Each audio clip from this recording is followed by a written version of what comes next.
Who's up for another bad battle scene breakdown? How about the Battle of Valmy, 1792, Prussians versus French?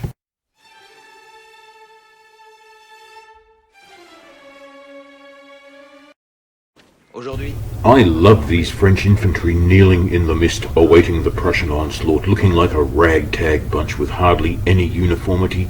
There's a lot right with it, not including this man here.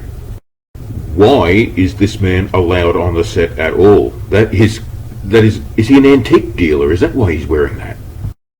Now folks, I would welcome comments on just what it is. Is it this grenadier style cap we see here, or the light dragoon style that could be seen even with sexy skull and crossbones, or this Russian style of grenadier cap from an earlier age, or this old Russian style bombardier's cap? And yeah, still the bombardier there. How about this Russian style dragoon cap? Note the felt sock and tassel, just like in the mystery moment in the movie. Still a miss, not a hit. Or how about this Swedish grenadier cap of, many years earlier, or these French horse grenadiers and foot grenadiers? Well, better yet, this French horse grenadier with that sock and tassel. Great, he's French, but he misses this period altogether. Then there's the American style of fusilier cap. They may even be using one. And from our friends the Hungarians, you get that sock and tassel arrangement again. Look, here's what they wanted. I'm sure it was meant to be, yes, it's a parody calendar, but she's wearing a pretty accurate French fatigue cap of this period. There's the thing in a museum. Now, you can see it on these men roadside bivouac. You can see it on all of the youngsters in this picture, or on this vivandière or cantinière with the seriously nice ass. Well, you can also see it on these revolutionary troops going into action, but hey, notice also the tarletan style helmet on the man on the right. This sexy leather helmet, often with varying degrees of fake leopard skin around it, was very common in the French Royal Army at the end of the Ancien Regime, and going into the Revolutionary Wars, very common in the revolutionary armies. Thank you for including it. Look, we thought we were getting a battle scene. Now will you fucking show it? Whoa, sorry. Yeah, let's get back into our movie. Here come the Prussians.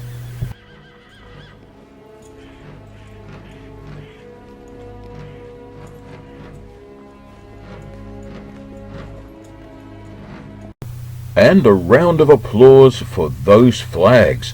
This is what Prussian standards look like. You see, we've just put that scene in there. Let's close up on it. You see the general pattern of these with a Maltese cross dominating it. Here's another one. They came in many colour schemes. Look at that.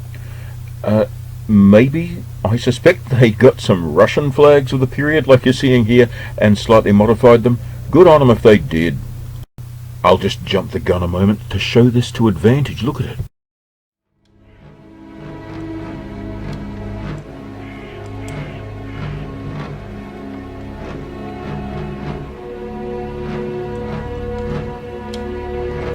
I wish I could say for certain whether that flag in the background is this one with the Bastille burning in the middle of it, or whether it might instead be another of the National Guard flags, the one you see here. Either way, I trust you've noticed that they're as monarchist as fuck. And why? Because they're accurate. That's how it was. The early French Revolution kept the king. Look at that, Louis the 16th. And again on the flag, Louis the 16th. Did you, well, for those Frenchies are all French too, what it's actually saying is, the nation, the king, liberty, and the law. Liberty, equality, fraternity. I don't find that amusing. Now, whoever talks about the fact that revolutionary France stayed loyal to its king for 2 years? Look at some of these flags. The message is force of the kings. Or how about this gem, freedom under a citizen king? It was a pretty common slogan. Here it is again, freedom under a citizen king. Get this one, bestowing the laurel wreath or crown on Louis. Freedom gives it to him. Yet it's a fact that the patriotic revolutionaries who marched through the biblical rains of Valmy were still officially loyal to their king. And now the Prussian army, the most meticulously drilled and rapidly firing army in Europe, was coming at them. They came with the force of an avenging angel, carrying on their bayonet points the hopes of decent Europeans everywhere that the revolution could be put back into its bottle. But they didn't wear green. That's what the Russians wore. These men aren't Prussians, they're in Russian uniforms. Everyone knew that Prussians, on the other hand, wore blue to distinguish themselves from the French, who wore blue. If you saw a Prussian in green like this man here, he was a specialist sharpshooter or something like that. I can't help myself, I've got to give more rambling context. At this date, Russia had a uniform so futuristic that you find yourself wondering what sort of trickery was involved. It looked like something in France 80 years later. But then Tsar Paul the Mad came to power, hated everything his mother had done before him, and instituted god-awful, daggy, way out of fashion Prussian-style uniforms like his hero Frederick the Great of old had known. And I'm convinced that that's what we're seeing in this movie, with only the hats modified to look specifically Prussian. But it's time to return to our battle. The Prussians march on to the French prepared position on the hillock. Love that non-uniformity, gotta say it again. That's how it was. But the artillery is deploying. And make no mistake, that's what Valmy was, an artillery battle.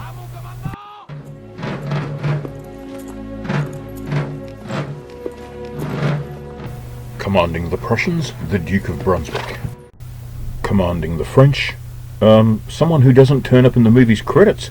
I'm not sure if it's meant to be the aging Kellerman or the already aging but ultimately very sensible Dumouriez.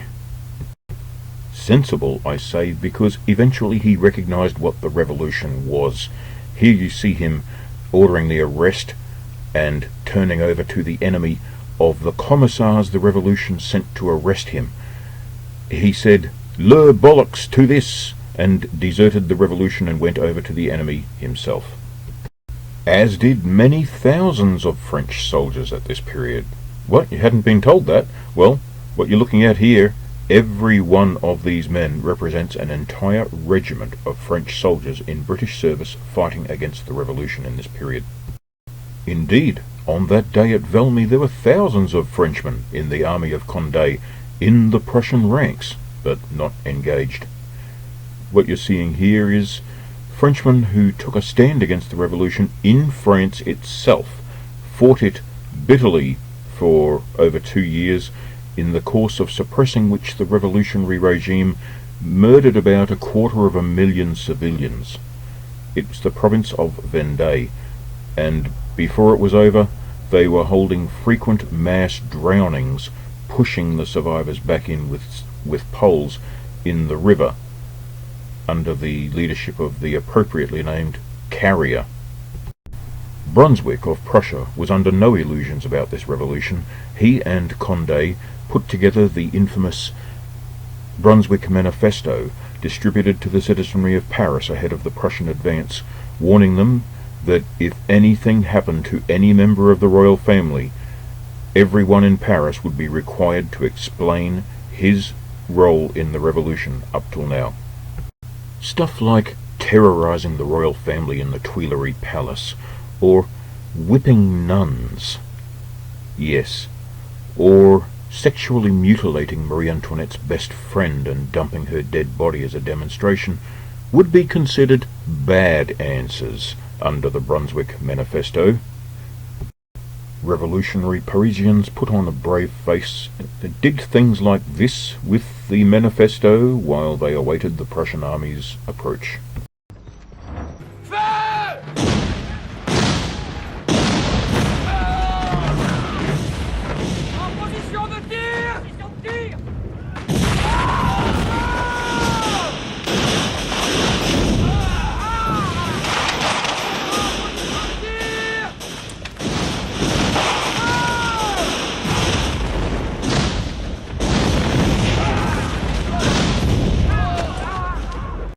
Oh dear, 3 game-changing falsehoods in half a minute.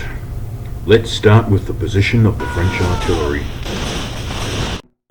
If firing cannons straight over your own men only slightly higher up a slope sounds like a bad idea to you, see where the red line is, that's the artillery, then even an incompetent commander could figure that out back then.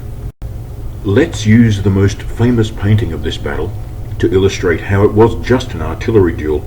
See, there's the Prussian artillery, all that smoke in 2 parts of the distance. Now let's have a look at the French artillery. Yet, one thing you'll notice about them is that they are forward of the French infantry. Yes, the reverse of what you just saw in the movie. Now, the French infantry are not firing in this painting because they're too far away from the enemy. There's the Prussian infantry in yellow blocks in the middle distance, and because they would have to shoot through their own artillery, wouldn't they? Eventually the Prussian infantry began moving towards the enemy. Thank you, Duke of Brunswick, for doing something, but the French artillery blasted them. They gave it up. But the opposing infantry never got to shoot at each other in reality. By the way, I'm not saying this painting is some great authority. It's just that painters who know that the iconic windmill of the Battle of Valmy wasn't in the battle because the first thing the French commanders did was destroy it so it wouldn't be a good marker for the Prussian artillery, are pretty hard to find. Most paintings, like you're seeing here, of this battle show the windmill, and well, they shouldn't. I'm unaware of any painting that has ever shown it as a burned down ruin. So, although I do love the cannon firing, the French infantry should not be firing here. As for the Prussians, the shells hitting them should not be exploding. Let me explain quickly. You find it in the last place you would expect accuracy. Mel Gibson's The Patriot. Watch out. There it is. Because cannons nearly always fired round shot, solid metal, without any explosive in it at all. What you see here normally only happened with specialised siege equipment, mortars. As for the Duke of Brunswick, I think what they've done with those red and green gorgeous uniformed bodyguards is take Napoleon's chasseurs à cheval de la garde, his immediate bodyguard. Any good painting of him in battle will show these men on picket duty around him. I think they've taken that and modified it slightly to look like this kind of Prussian hussar. One giveaway is that their saddle cloths are exactly the same as the chasseurs à cheval de la garde.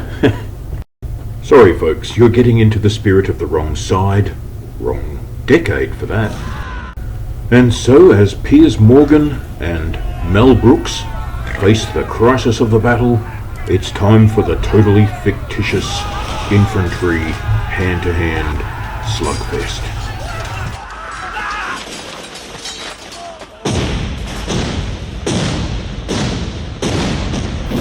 The Prussians get the worst of the hand-to-hand fighting, they start retreating in disorder, and, well, there's a German word I do know. Schauen Sie mal zur linken Flanke runter! Kommt raus!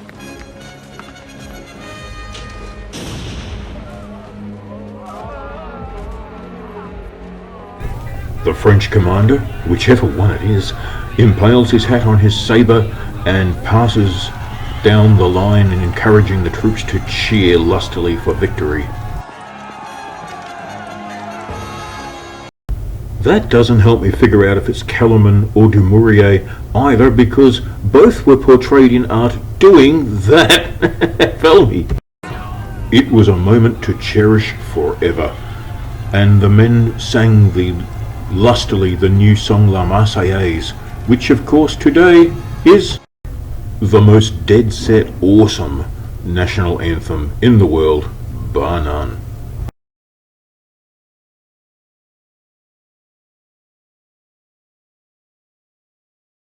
The Battle of Valmy only took about 500 lives on both sides put together, yet it is rightly included by most serious historians when asked for a list of the top 10 or so most decisive battles in history on that list.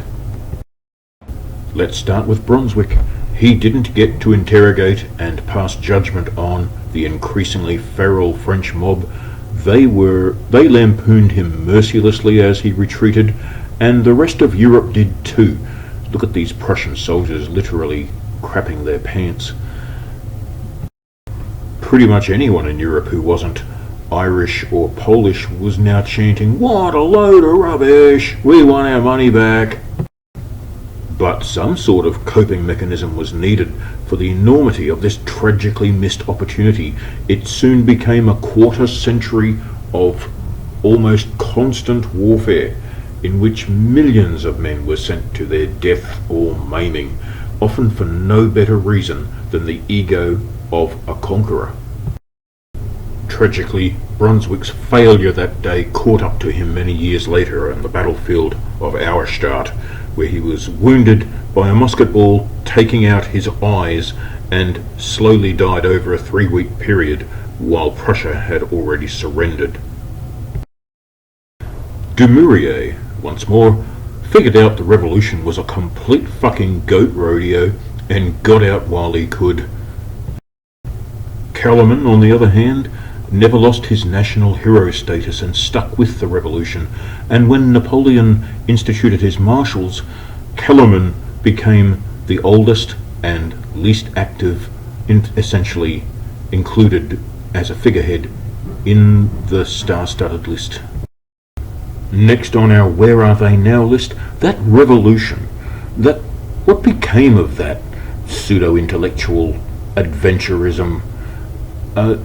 And the answer is, the very day after the Battle of Valmy, they abolished the monarchy and set about the business of murdering the royal family and the aristocrats, since that of course will solve every problem imaginable.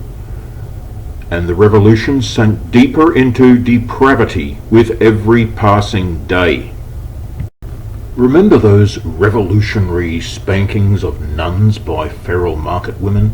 Well, the revolutionaries soon went over to actual judicial murder of nuns by beheading.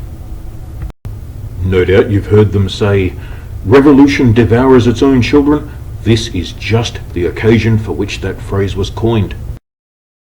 This revolution raised up heroes out of the street who basically weren't worth feeding, like Marat, who was soon assassinated by, you guessed it, a feral woman. Or, hey good looking here, Georges Danton, who rode the tiger like the rest and got what anyone who rides a tiger ultimately gets. If anything, the whole life purpose seems to have been to make Gerard Depardieu look good. The revolutionary monster chewed him up and spat him out, just like everyone else. Then the revolution elevated this black-hearted killer, Maximilien Robespierre, who sent thousands of people to the guillotine, generally with no semblance of a trial. In just 1 month, a revolutionary regime sent more people to execution than the Spanish Inquisition had done in 3 centuries. And they did this in the name of atheism, at least until Robespierre decided to abolish and criminalise atheism, and force everyone to practice this turgid new religion he called the cult of the Supreme Being. They rose up in rebellion pretty much after one festival. Soon he realised, I've been hanging out with the wrong crowd. There is beauty in seeing a tyrant get a dose of what he had given to so many others. But everyone talks about those ones. Here's one no one ever talks about. Her name was Théroigne de Méricourt. Doesn't she look dapper and on top of the world? This is the image people had of her, leading revolutionaries on a white charger, though it wasn't actually true. What do you think it would take to turn her from looking like this into looking like this, and living out her days in a mental asylum? Why, revolution devouring its own children, and her turn for one of those revolutionary spankings, that's what. What happened was, she was giving a speech, and suddenly a bunch of fellow far-left harpy women turned up out of nowhere like a flash mob, stripped her, and birched her into next week. Mentally, she never recovered, and was soon a sad creature in a mental asylum. Still better than King Louis, right? And the appalling atrocities in Nantes. Notice how the red Phrygian cap of liberty had become a powerful symbol of sadistic cruelty and control mania. 6 years later, the rising star of General Napoleon Bonaparte seized control of France and restored some semblance of sanity in the country, it must be said, although he then carried on interminable wars that would grind France down to destruction anyway. What this authentic warmonger really achieved was to unite Europe against his constant bullying and restore the monarchy to France. Look at that. That's better than a tacky Phrygian cap, wouldn't you say? The restored Bourbon monarchs were amazingly merciful in view of the grievance they had. But we've drifted a long way from the Battle of Valmy 1792 by now, so thank you for paying attention to my humble one-man project. You do me much honour.